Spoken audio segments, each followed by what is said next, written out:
You ask Tiger to solve. This deals with linear equations with one unknown. The final result is x equals 2. Let's solve it step by step.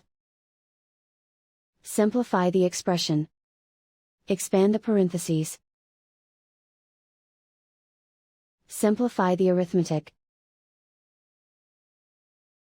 Expand the parentheses. Simplify the arithmetic. Group all x terms on the left side of the equation. Subtract 3x from both sides.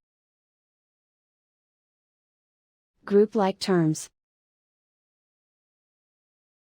Simplify the arithmetic. Group like terms.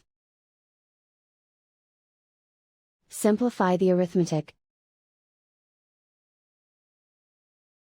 Group all constants on the right side of the equation. Add 36 to both sides.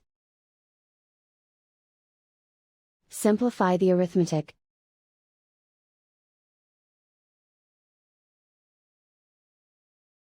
Isolate the x. Divide both sides by 5. Simplify the fraction. Find the greatest common factor of the numerator and denominator. Factor out and cancel the greatest common factor. And so the final result is x equals 2.